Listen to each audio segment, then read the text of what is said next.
हरियाणा के मुख्यमंत्री मनोहर लाल खट्टर का इस्तीफा, माहौल गर्म है। राजनीतिक माहौल गर्म। एसबीआई ने इलेक्टोरल बॉन्ड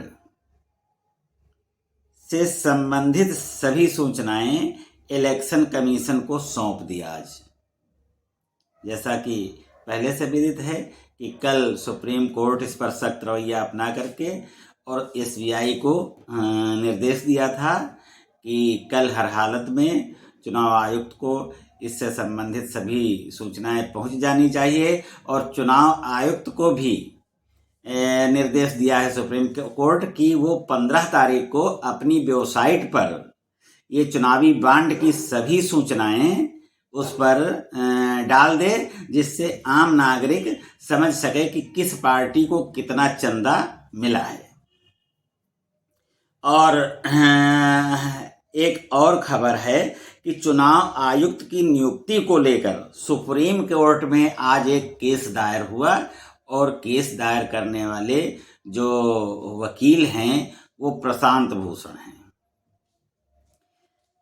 और इसके अलावा आज जो चर्चा में ज़्यादातर है सुर्खियों में छाया हुआ वो है CAA।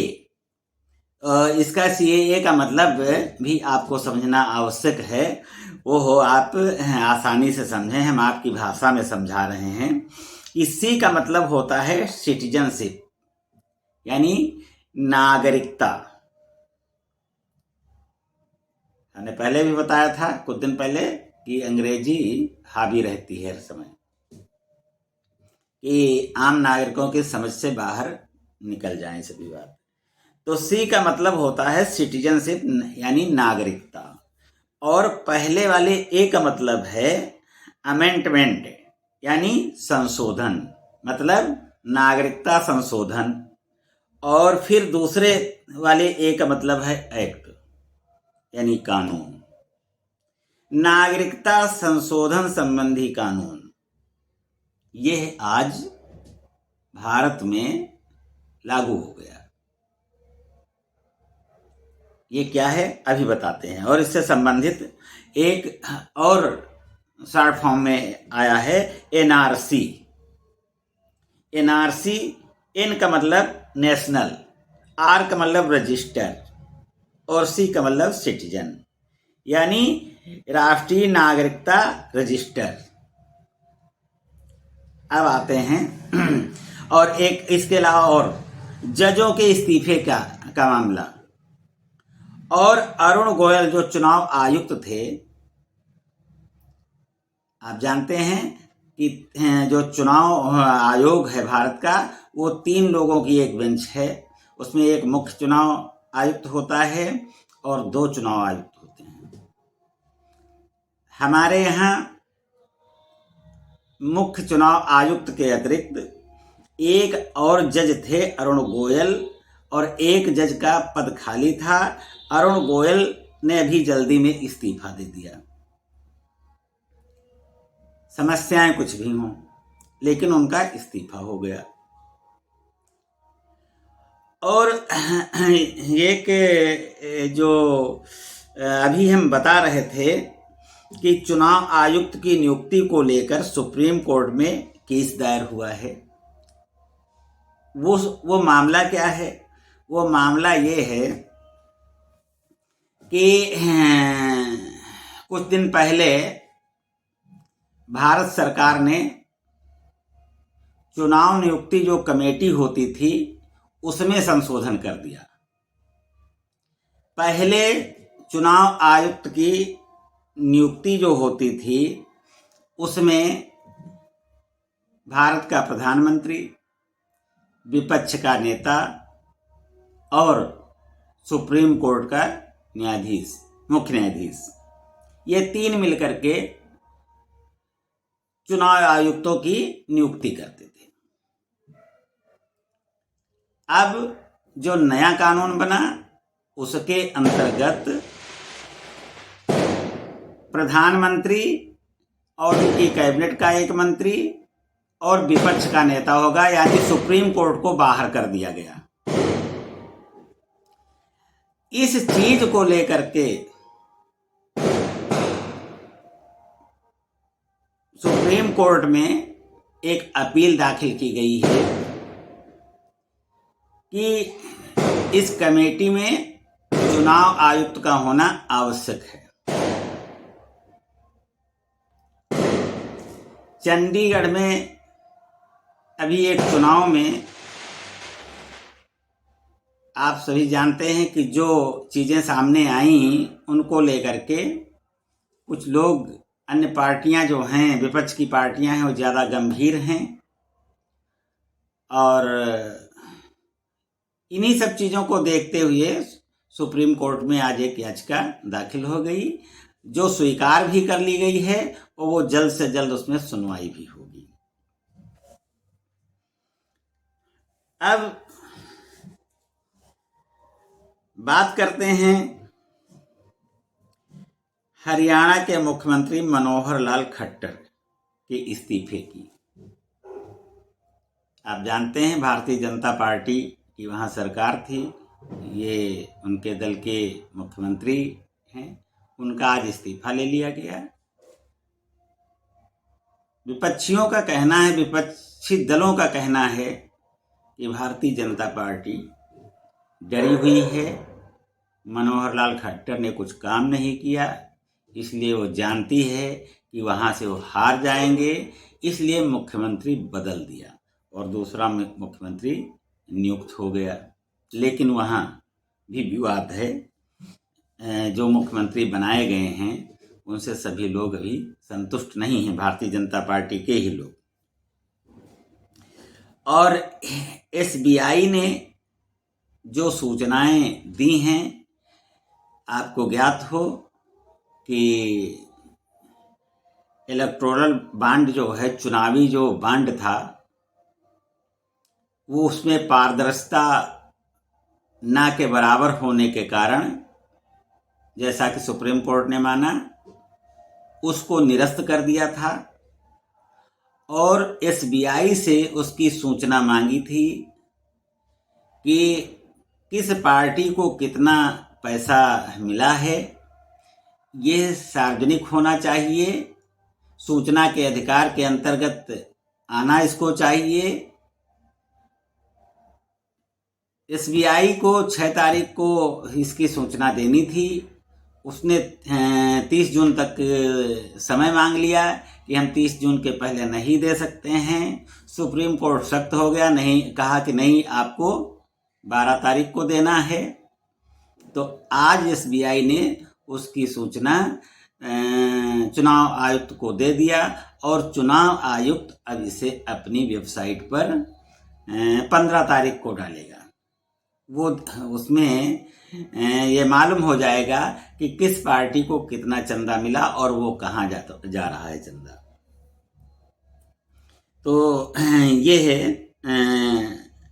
खबर थी। और जो चुनाव आयुक्त की नियुक्ति को लेकर के सुप्रीम कोर्ट में जो याचिका दायर की गई है, उसके विषय में हम आपको पहले बता चुके हैं।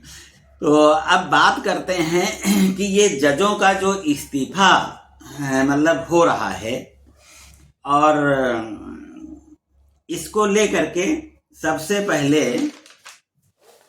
एक मामला आया कलकत्ता का, बॉम्बे हाई कोर्ट का।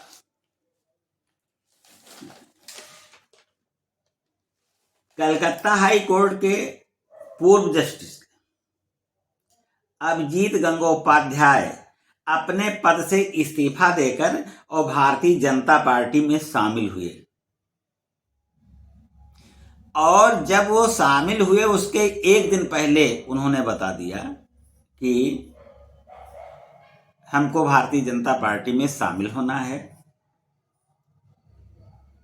प्रश्न ये उठना लाजमी है कि न्यायपालिका निष्पक्ष होती है, न्यायपालिका पर लोगों की आस्था होती है, और जब जज लोग अपने पद पर रहते हुए और दूसरी पार्टियों की बात करने लगे तो निश्चित है कि मतलब कहीं न कहीं शक शुबहा होता है। लेकिन अभिजीत गंगोपाध्याय ने ऐसा नहीं कि मतलब यही एक काम ऐसा कर दिया कि जिससे उनकी पूरी साखी दांव पर लगी हो। उन्होंने 2021 में पश्चिम बंगाल स्कूल सेवा आयोग जो वहाँ का है, उसमें शिक्षकों की जो नियुक्ति उसने किया, उसमें कथित घोटाला हुआ और उसको लेकर के उन्होंने बड़ी ही तीव्रता से उसके निस्तारण को, उसकी जांच कराने के लिए चर्चा में आए। तो ये उनके काबिले तारीफ एक कार्य था। 5 मार्च 2024 को इस्तीफा दिया और भारतीय जनता पार्टी में उसी दिन शामिल हो गए। तो इसका मतलब ये प्री प्लान पहले से था और उनके विषय में लोगों की जो थिंकिंग है, अपनी अपनी नज़रिया हो सकती है। तो मतलब उसके लिए किसी को कुछ रोक टोक नहीं है कि वो उनके विषय में कैसी सोच रखता है, वो रख सकता है। लेकिन ये बात भी सत्य है कि ये पहली बार ऐसा कुछ नहीं हुआ है। इसके पहले 1995 में बॉम्बे हाई कोर्ट से इस्तीफा देकर विजय बहुगुणा सांसद बने थे और बाद में वो उत्तराखंड के मुख्यमंत्री भी बने।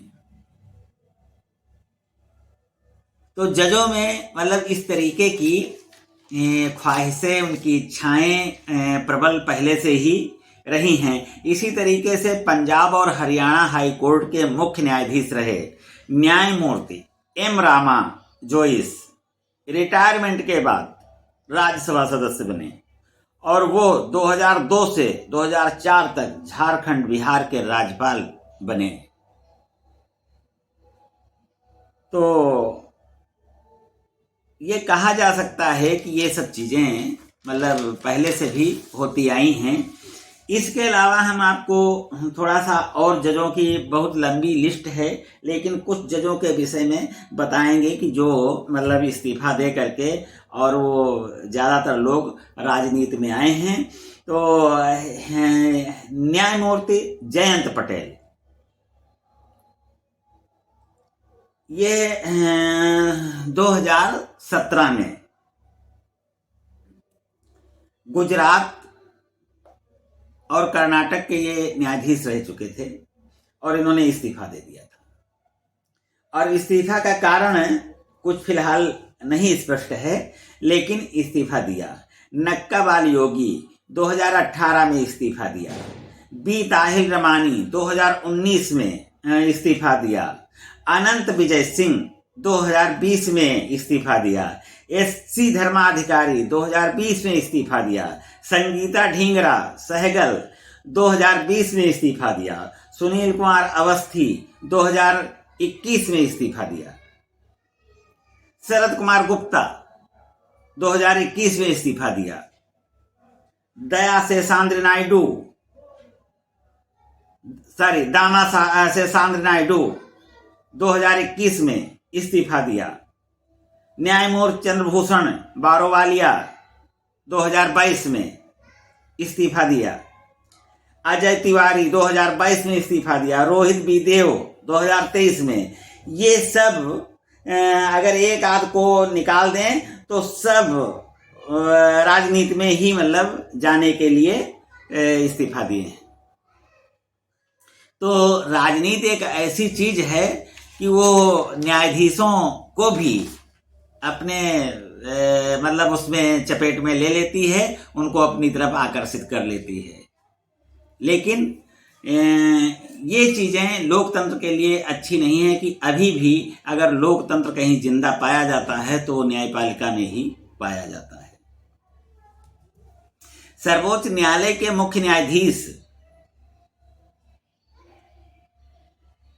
17 नवंबर 2019 को सेवानिवृत्त हुए।